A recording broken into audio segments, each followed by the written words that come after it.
पंजाब, हरियाणा, उत्तराखंड और हिमाचल प्रदेश में आई हुई भीषण बाढ़ का असर अब ताजमहल के शहर आगरा तक पहुंच गया है। पर्यटन उद्यमी रमेश भादवा ने ये बता दिया कि बाढ़ के चलते इन राज्यों से आगरा आने वाले पर्यटकों की संख्या घट गई है और सड़क और रेल यातायात बाधित होने से यहाँ डोमेस्टिक जो टूरिज्म है उस पर सीधा असर पड़ा है। आगरा का पर्यटन उद्योग जो बड़ी हद तक ताजमहल देखने आने वाला जो जितने भी सैलानी हैं उन पर निर्भर करता है, अब मंदी के दौर में प्रवेश कर रहा है क्योंकि वहां पहुंच नहीं रहा है कोई भी। और आपने देखा था कि आगरा को यहां किस तरह से बंद भी कर दिया था क्योंकि पानी भर सकता था। तो पर्यटन से जुड़े हुए जितने भी होटल्स हैं, कारोबारी हैं, उनका भविष्य इस वक्त आप देखिए किस तरह से काफी परेशान है। भविष्य को लेकर ये कारोबारी चिंतित हो चुके हैं। क्या कुछ है देखिए जरा। नमस्कार, मैं इकबाल। मेरे साथ इस समय पर्यटन इंडस्ट्री की एक ऐसी शख्सियत हैं रमेश वाधवा जी, जो कि काफ़ी सालों से पर्यटन और टूरिज्म इंडस्ट्री से जुड़े रहे हैं। वाधवा जी, जिस तरह से आज हम चर्चा कर रहे हैं कि पंजाब में फ्लूड आया है, हिमाचल प्रदेश, उत्तराखंड, काफ़ी जगहों पर कई स्टेट में बाढ़ का तांडव देखने को मिल रहा है, तो कहीं ना कहीं डोमेस्टिक टूरिज्म आगरा का इफेक्ट होगा इससे? देखिए, स्वाभाविक है जहाँ पर भी कोई किसी स्टेट के अंदर कोई इस तरह की इंसिडेंट्स होती है या ओवरफ्लो होता है वाटर्स का कहीं पर भी, तो हर आदमी अपने आप को उसकी सेफ्टी पहले समझता है अपनी। तो जिस प्रकार से सारी स्टेट्स के अंदर अगर आप कैलकुलेट करें तो राजस्थान के अंदर भी बाढ़ की स्थिति बनी हुई है, मध्य प्रदेश में भी है, उत्तर प्रदेश में भी है, पंजाब में भी है। अभी मैंने सुना था कि रिसेंटली असम में भी थोड़ा सा पानी का फ्लो जो है बढ़ रहा है। तो इससे टूरिस्ट जो है निकलने से अपने आप को सिक्योर फील नहीं करता है, वो थोड़ा कहीं ना कहीं उसके दिल के अंदर भय रहता है। तो अगर ये बाढ़ की स्थिति अगर कंट्रोल जब तक नहीं होती तो डोमेस्टिक टूरिस्ट जो है आगरा के अंदर मैं समझता हूँ ना के मुकाबले भी नहीं रहेगा। और अभी भी आज की स्थिति में भी यही है कि आगरा के अंदर 700 होटल है। मैं नहीं समझता हूँ किसी होटल्स के अंदर भी 2 कमरे 3 कमरे से ज़्यादा ऑक्यूपेंसी होगी।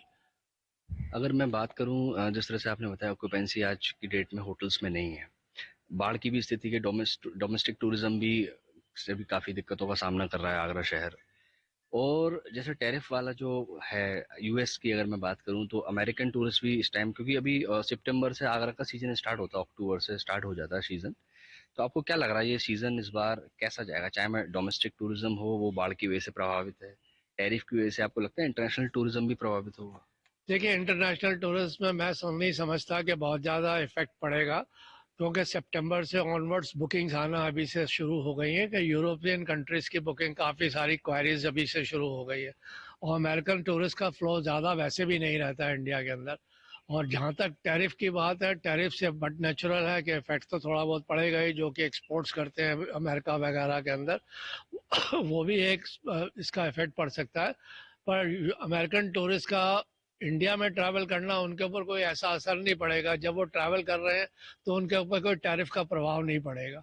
मैं समझता हूँ कि अमेरिकन टूरिस्ट जब इंडिया ट्रैवल करेगा तो वो इजीली या कंफर्टेबली ट्रैवल कर पाएगा, ना कि ऊपर इंडिया कोई गवर्नमेंट उसके ऊपर कोई टैक्स इम्पोज करने जा रही है कि साहब अमेरिकन टूरिस्ट आएगा तो हम उसके ऊपर टैक्सेस लेंगे। तो उम्मीद की जाती है कि अमेरिकन टूरिस्ट भी आएगा और इसका जो इफेक्ट है सिर्फ आपको एक्सपोर्टर्स के ऊपर ही देखने में मिलेगा, व्यापार के ऊपर।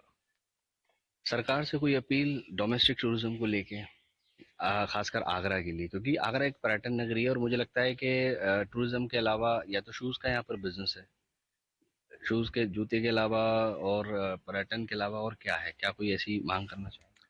देखिए, मैं तो यही मांग करना चाहूँगा भारत सरकार से भी और प्रदेश सरकार से भी, जितनी जल्दी हो ये बाढ़ की स्थितियों को नियंत्रण किया जाए। और अपने स्तर से जो है प्रदेश सरकार भी भारत सरकार भी इस तरह की एडवर्टीजमेंट्स करे कि साहब बाढ़ का पानी न्यूज़ चैनल के माध्यम से के उतर गया है, कोई ऐसे घबराहट की बात नहीं है।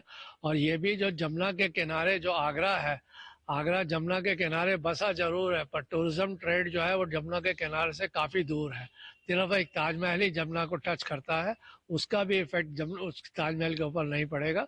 तो टूरिस्ट जो है, गवर्नमेंट इस तरह की एडवर्टीजमेंट करना चाहिए कि जो आगरा के अंदर टूरिस्ट जा रहा है वो पूर्णतः सेफ है, उसको किसी प्रकार से भी डरने की ज़रूरत नहीं है और वो सुरक्षित महसूस करे अपने आप को। उससे जो है एक प्लस एडवर्टाइजमेंट होने से क्या है, गवर्नमेंट से तो एक टूरिस्टों के अंदर जो एक डर की भावना है वो निकलती है और जब गवर्नमेंट इस तरह की अपील करेगी तो मैं समझता हूँ कि टूरिस्ट जो है डोमेस्टिक टूरिज्म आगरा आना प्रारंभ करेगा।